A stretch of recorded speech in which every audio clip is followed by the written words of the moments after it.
de ce que le peuple attendait d'elle pour se retrouver aujourd'hui avec un candidat de l'opposition.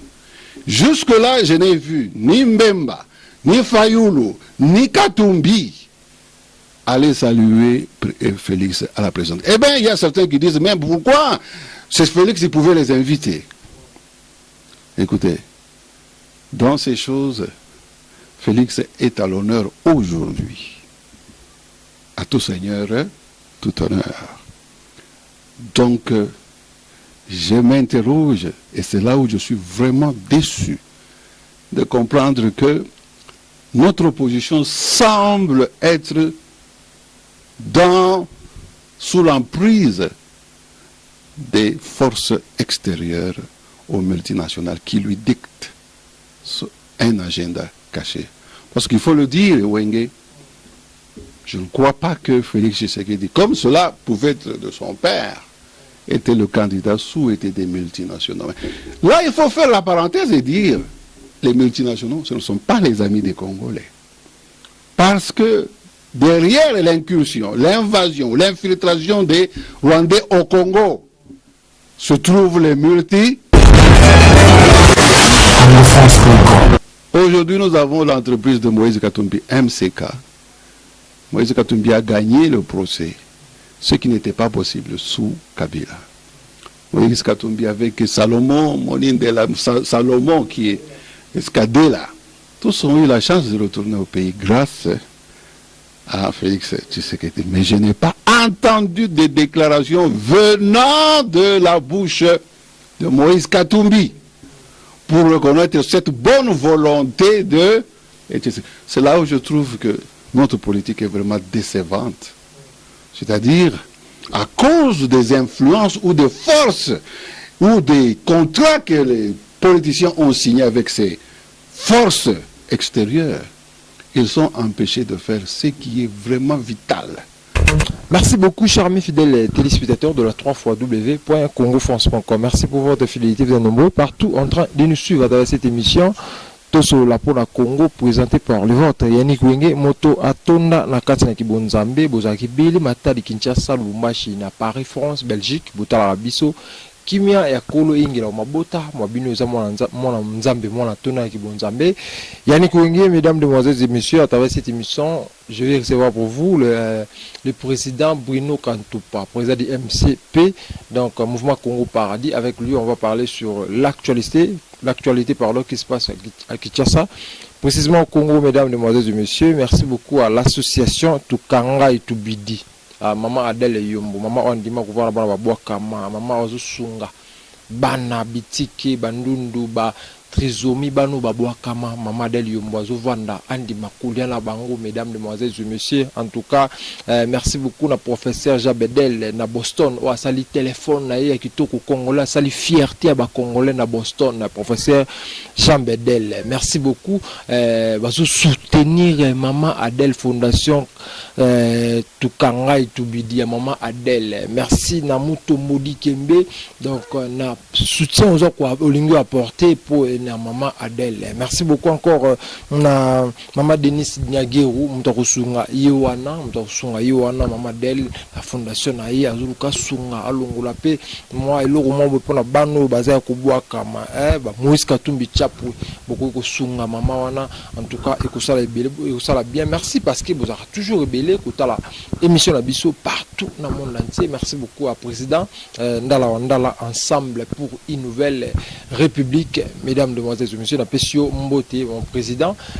Merci beaucoup à tout Botala Biso, Bozebele, le seigneur de la ville. Le seigneur de la ville Mohamed Moleka, merci beaucoup na Prince Sassa, Bozari Bele Botala émission la biso. Suivez cette émission et on se retrouve tout juste après. Bonjour Yannick Wenge. Ah, merci de me recevoir. Ça fait longtemps. Vous savez, on a connu cette période désastreuse avec le coronavirus et nous tous on était comme en prison. Voilà, ça fait des mois que je n'ai pas pu apparaître devant votre caméra. Bon, ça se passe bien. seulement un peu préoccupé avec la situation de notre pays, bien que le coronavirus nous avait mis dans un état de détresse vraiment sérieux parce qu'on a perdu des amis, on a perdu des frères. C'était une inquiétude totale partout. C'était comme si une punition était tombée du ciel. Et cela a interpellé chacun dans sa conscience. Plus que jamais, vraiment, nous, en tant qu'êtres humains, on s'est posé beaucoup de questions sur notre existence. Et cela grâce au coronavirus. Donc les forts, les faibles, les pauvres, les riches, tous d'un coup on se retrouvait au même pied d'égalité parce qu'on pouvait être victime. Et on a connu des victimes à tous les niveaux.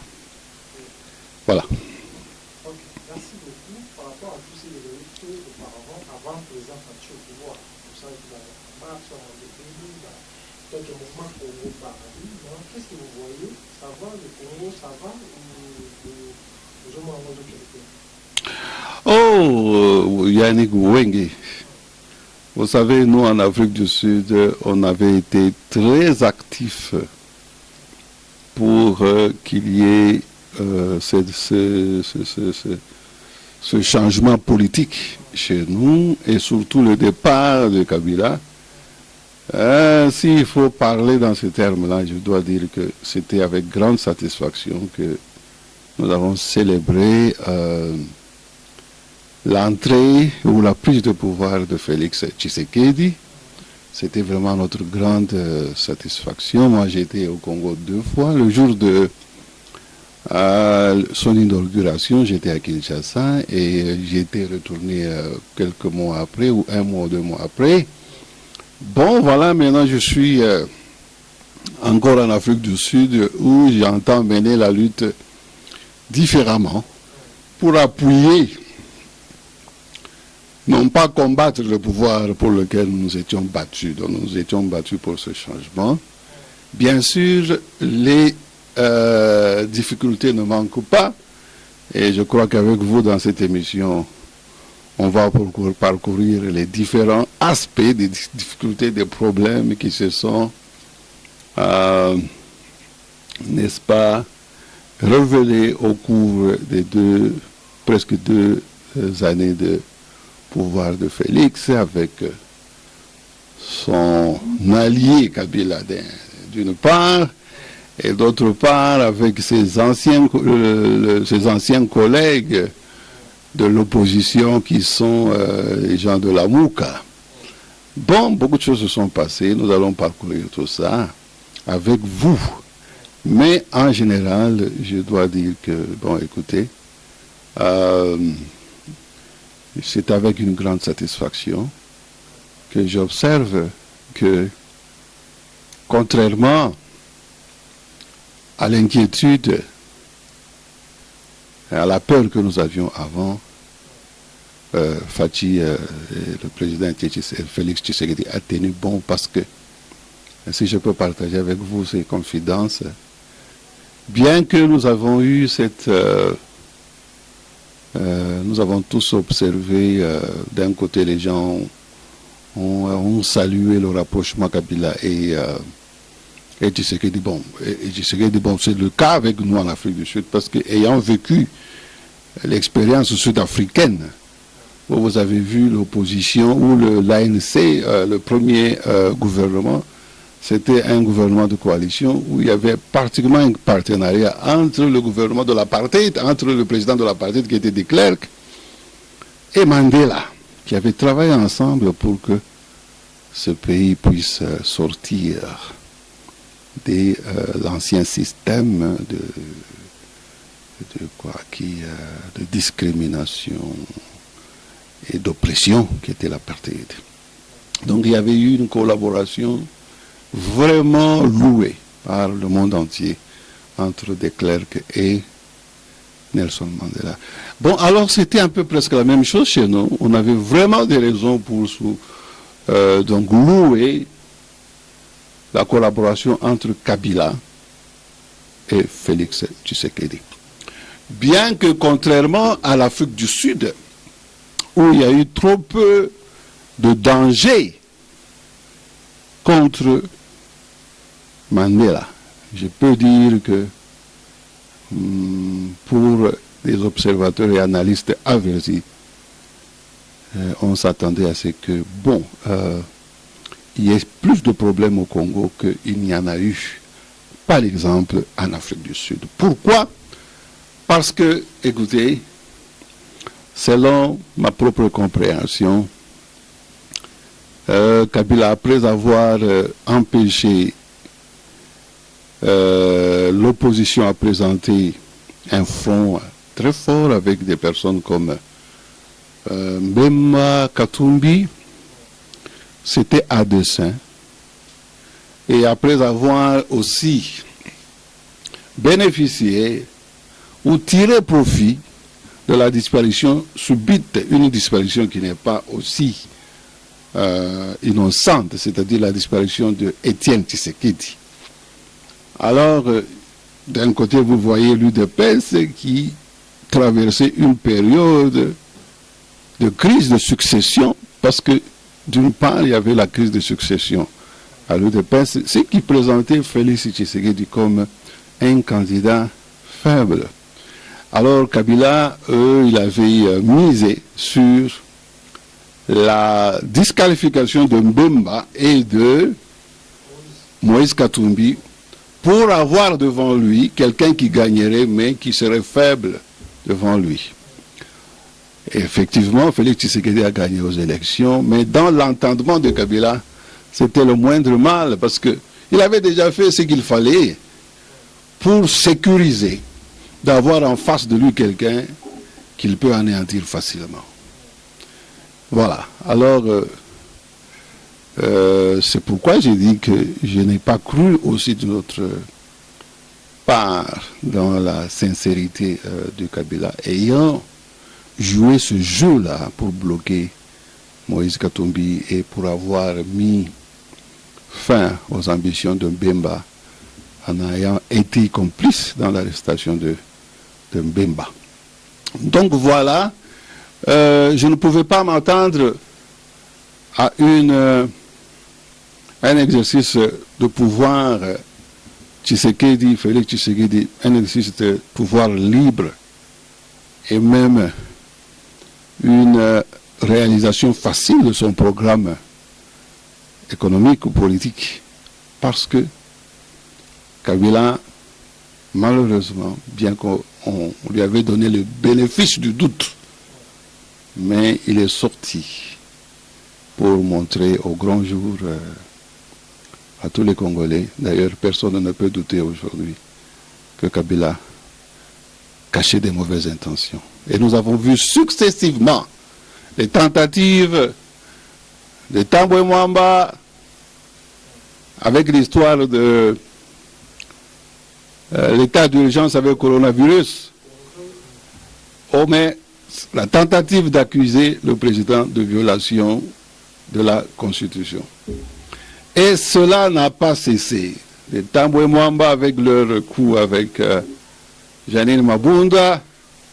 Il y a eu Sakata, je ne sais pas c'est qui Sakata là, qui a fait, qui cherchait à ce qu'on puisse, n'est-ce pas,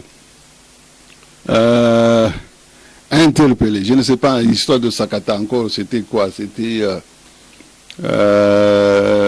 les propositions de Minaku Eki, qui voulait qu'on puisse changer, qui proposait des changements afin de remettre le pouvoir de la Cour constitutionnelle dans les mains du ministre de l'UNC avec Vital Kamerhe, MLC et à Mme Bazaïba qui était venue ici. Une fois, nous avions aidé à avoir des conférences et nous avons soutenu aussi les efforts de l'ensemble avec Moïse Katumbi. Et je rappelle que pendant tout ce temps, que je soutenais toujours l'UDPS, mais je me suis donné aussi beaucoup de peine contre l'opinion publique pour montrer cette attitude impartielle, c'est-à-dire ne pas être trop partisan, c'est-à-dire ne pas chercher à avoir une attitude où je je serais vu appuyer un parti que l'autre. Parce que nous voulions que l'opposition soit unie, qu'elle soit forte. Bon, voilà un peu, M. Wengue. Maintenant, je disais que la déception, c'est de voir que c'était vraiment une, comment je peux dire, une utopie qu'on se faisait, que l'opposition pouvait avoir un même langage et qu'elle pouvait être unie. Parce que je me rappelle, avant Genève, nous étions en train de dire, bon, écoutez, si nous avons deux candidats dans l'opposition, ça peut être Fayoulou comme ça peut être Félix, l'un d'eux, mais au moins il sera un candidat de l'opposition et nous allons le soutenir. Eh bien, c'est ça qui fait ma déception aujourd'hui, parce que l'opposition a perdu de direction. Je regrette, surtout, je ne suis pas seul dans cette déception. Tous ceux qui étaient avec nous dans cet effort pour l'unité de l'opposition, on a été à l'Outouliage, donc le siège de l'ANC, on a été à la présidence de l'Afrique du Sud, avec tous les partis d'opposition dans un front commun. Mais évidemment, vous voyez, aujourd'hui le langage a changé et cette opposition est devenue méconnaissable après Genève. Qu'est-ce qui est arrivé à cette opposition? Eh bien, Wengue, là je vais faire une parenthèse pour te dire, dommage. Nous, en tant que mouvement Congo Paradis, c'est un mouvement de prise de conscience des Congolais, de réveil de conscience des Congolais. Permettez-moi de dire que, vous savez, c'est le problème qui est au cœur du drame congolais. C'est que notre indépendance qui avait été acquise vraiment au prix du sang, des grands sacrifices, des vies comme celle de Lumumba, des vies précieuses comme celle de Lumumba, j'en passe, des Kimba, le Moulele, Tchombe, tout le monde là qui est mort.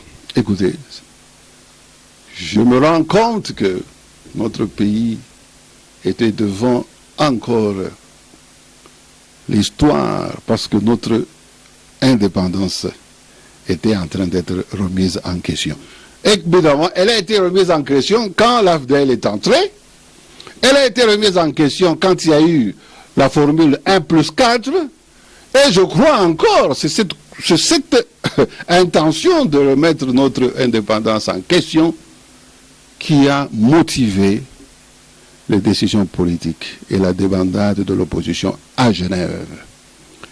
Parce que je ne peux pas comprendre qu'une opposition qui était consciente que le peuple congolais voulait un front uni de l'opposition, que cette opposition ait perdu cette direction, ait perdu la conscience de ce que le peuple attendait d'elle, pour se retrouver aujourd'hui avec un candidat de l'opposition. Jusque-là, je n'ai vu ni Mbemba, ni Fayoulou, ni Katumbi aller saluer Félix à la présidence. Eh bien, il y a certains qui disent, mais pourquoi c'est Félix qui pouvait les inviter? Écoutez, dans ces choses, Félix est à l'honneur aujourd'hui. À tout seigneur, tout honneur. Donc, je m'interroge, et c'est là où je suis vraiment déçu de comprendre que notre opposition semble être sous l'emprise des forces extérieures aux multinationales qui lui dictent un agenda caché. Parce qu'il faut le dire, Wengue, je ne crois pas que Félix Tshisekedi, comme cela pouvait être de son père, était le candidat souhaité des multinationaux. Là, il faut faire la parenthèse et dire, les multinationaux, ce ne sont pas les amis des Congolais. Parce que derrière l'incursion, l'invasion, l'infiltration des Rwandais au Congo, se trouvent les multinationaux. Et c'est avec déception que je constate que, selon mon entendement, les raisons qui font que les ténors de l'opposition ne tendent pas la main à Tshisekedi, c'est parce qu'ils sont liés par des contrats, engagements avec ces forces obscures, qui sont les multinationaux.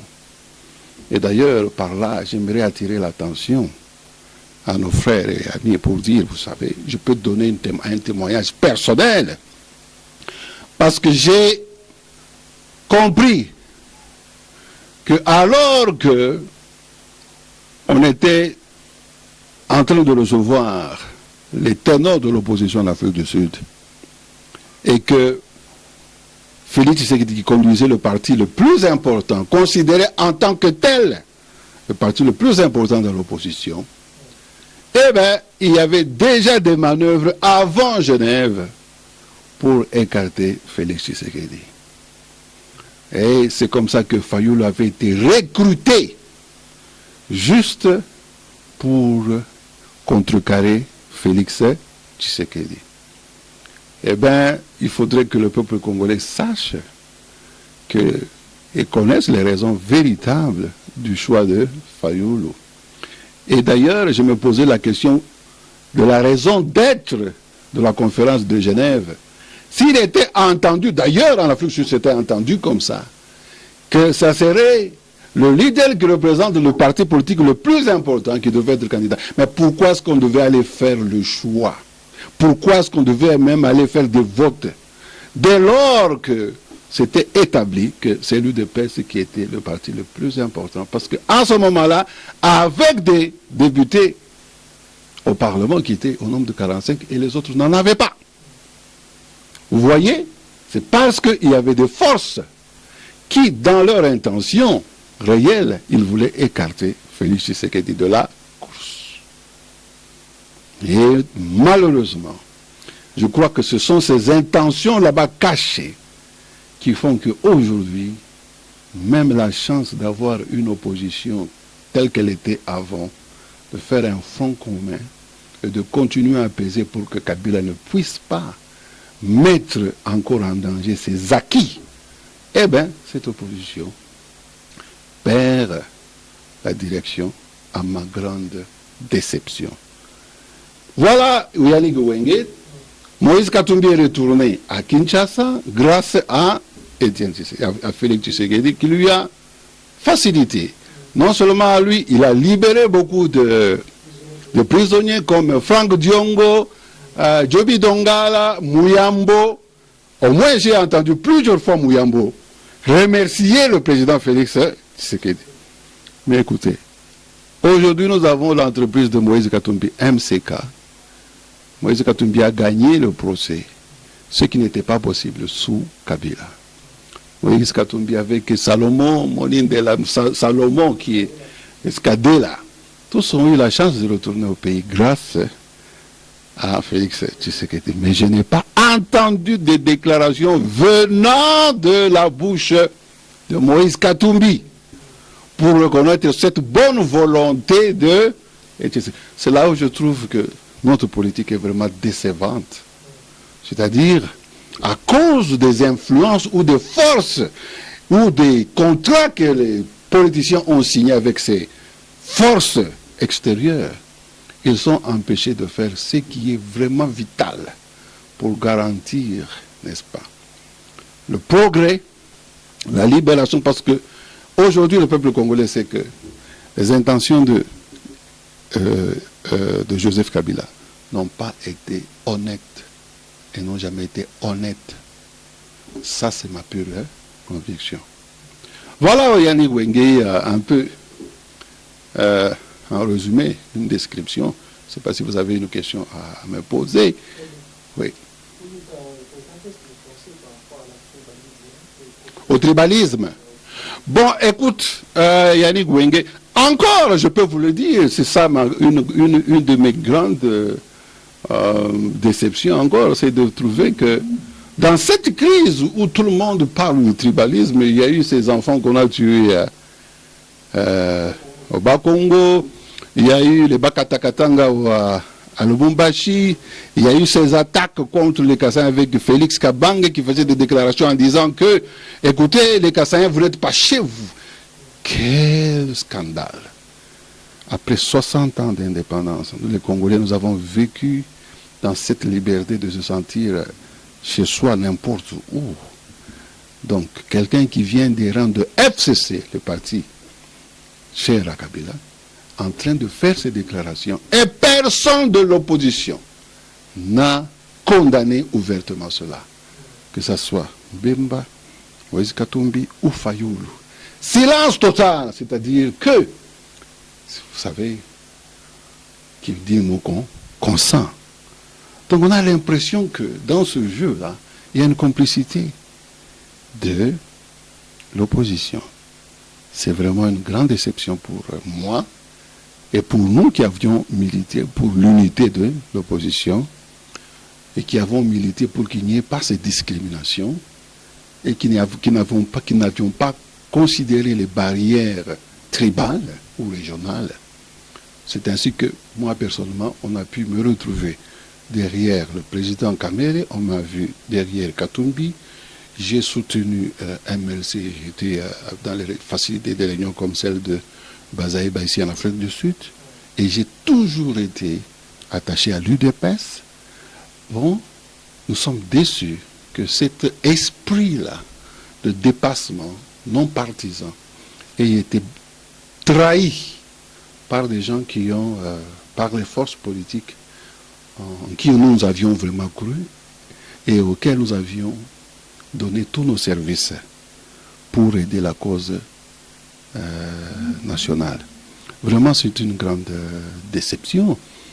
Et une déception de voir encore que, bon, même si on dit que, bon, écoutez, Fayoulou dit qu'il avait promis à Félix qu'il allait le voter avant, dans l'histoire de Genève. Katumbi avait dit qu'il allait voter pour Félix Tshisekedi aussi. Donc, Tshisekedi parti favori. Mais vivre aujourd'hui dans une situation où même l'opposition cherche à destituer un candidat de l'opposition. Quel scandale! Quelle déception! Quel manque de direction et de vision! Quelle trahison à la conscience nationale! L'opposition cherche à destituer un candidat de l'opposition pour favoriser la montée de Kabila. Parce que, écoutez, vous aviez entendu parler, il y a certains qui même prophétisent que Kabila va rentrer. Donc on dirait qu'il joue un jeu pour faciliter le retour de Kabila. Honte à eux. Ça, c'est une déception, ça, c'est une trahison à la conscience collective du peuple congolais.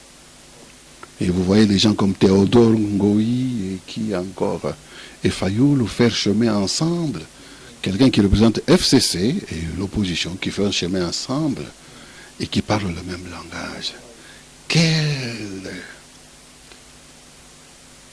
déception. En tout cas, pour moi, j'observe attentivement ce qui se passe chez nous avec beaucoup d'amertume de constater que nous n'avons pas dans le chef des leaders en qui on avait placé l'espoir pour l'opposition des personnes qui méritent tout.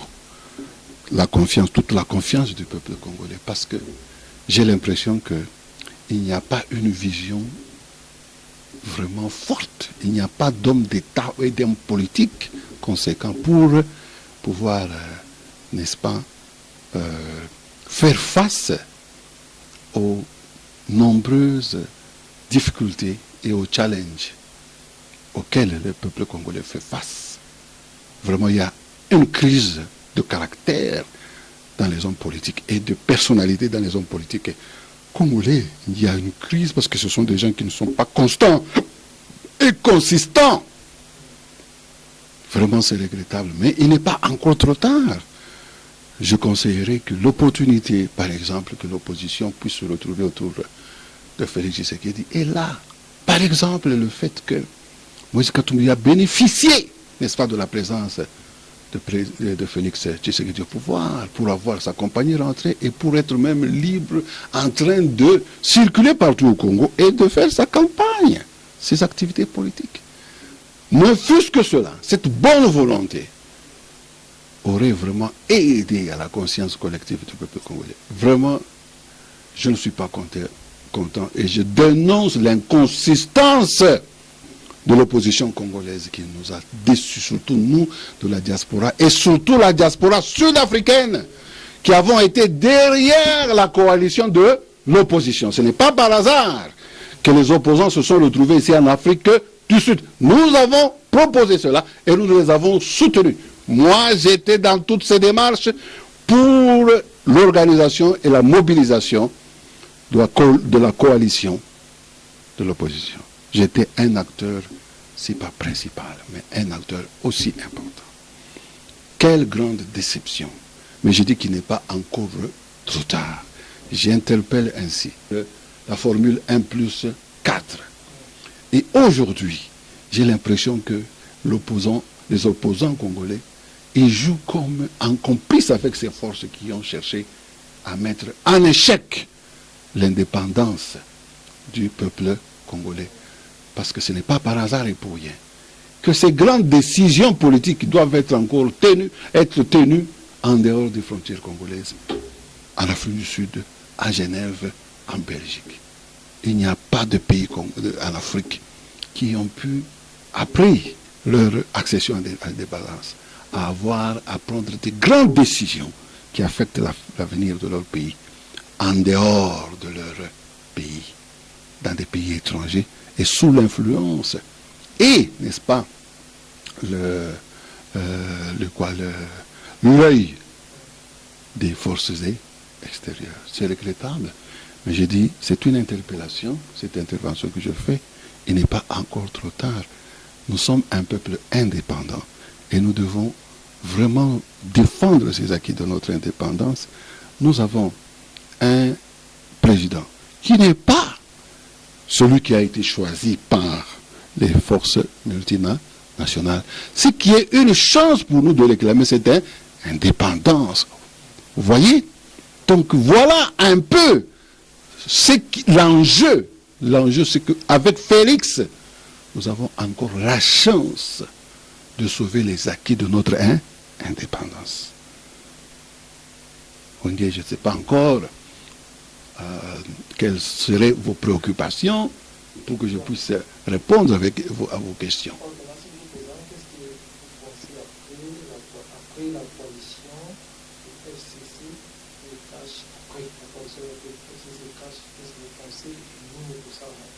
Bon, écoute, la coalition est telle qu'elle est. C'était quelque chose de souhaitable que Kabila puisse faciliter, n'est-ce pas, cette transition. Mais dommage, comme je le disais, mais les intentions de Kabila n'étaient pas de faciliter la transition. Les intentions de Kabila étaient de laisser passer quelqu'un qu'il jugeait être faible pour qu'il puisse récupérer facilement le pouvoir.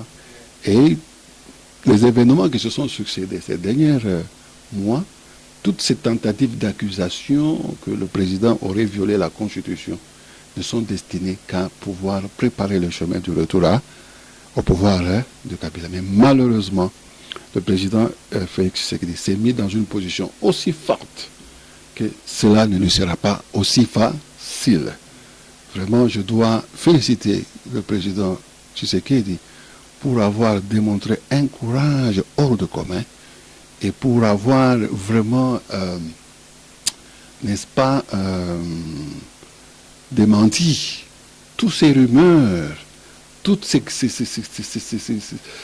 qualifications d'être quelqu'un qui est incapable, comme on tentait à nous le faire voir. En tout cas, moi, j'encourage le président Félix Tshisekedi et je suis vraiment à ses côtés pour le soutenir dans son effort. Et j'interpelle le peuple congolais que nous ne pouvons pas vivre dans un conflit éternel avec nous-mêmes. Parce que ce que nous cherchons, c'est le bien-être. Et maintenant, nous avons notre frère qui est au pouvoir, qui nous donne la chance qu'on puisse, n'est-ce pas, faire des efforts de manière indépendante en tant que Congolais et recouvrir notre dignité. Pourquoi est-ce qu'on ne se joindrait pas à lui pour cette réussite? Eh bien, je ne comprendrai pas pourquoi le peuple congolais choisirait le chemin du suicide. au lieu de choisir le chemin de la vie. J'interpelle le peuple congolais à choisir la vie, parce que c'est notre frère qui est au pouvoir. Et c'était l'un des opposants en qui on avait placé l'espoir, n'est-ce pas, pour tenir tête à Kabila. Eh bien, mettons-nous derrière lui pendant son mandat et jusqu'à ce que, en 2023 ou après, si nous avons renouvelé, ou le peuple congolais aura renouvelé encore confiance en lui, parce qu'il a vraiment prouvé, au-delà de toutes les attentes, qu'il avait le courage, qu'il avait même l'honnêteté de pouvoir mettre le pays dans une bonne direction, en combattant tous les antivaleurs, comme la corruption, qui a été endémique et qui est devenue un système de gestion sous Kabila. En tout cas, je encourage le président dans cette direction. Et nous, dans la diaspora sud-africaine, nous allons mettre tout en œuvre pour qu'on puisse se joindre à l'effort du président pendant son mandat, afin que le peuple congolais puisse jouir. Voilà, Yannick Iwenge. Je suis content vraiment qu'on a eu la chance de se retrouver après cette crise de coronavirus où on ne pensait pas qu'on allait se retrouver, moi et vous, vivants. Parce que nous avons perdu. D'ailleurs ici, j'en profite vraiment pour parler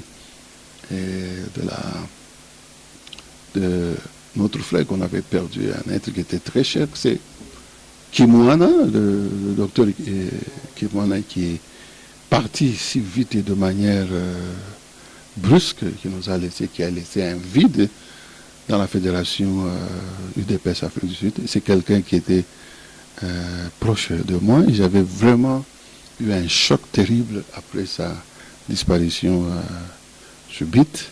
Il a laissé un vide terrible dans le cœur de ses amis et de tous ses collaborateurs au niveau de l'UDPS et terre. Comme nous disons avec MCP, Mouvement Congo Paradis, les choses, la terre, le peuple, c'est vraiment au cœur. Donc le peuple, quand je parle du peuple, donc je parle de notre identité, parce que nous sommes le peuple bantou, un pays bantou, le plus important au cœur de l'Afrique. Eh bien, ça c'est beaucoup. Il faudrait que le peuple congolais puisse prendre conscience de cette identité et de sa responsabilité au cœur de l'Afrique et pour l'Afrique.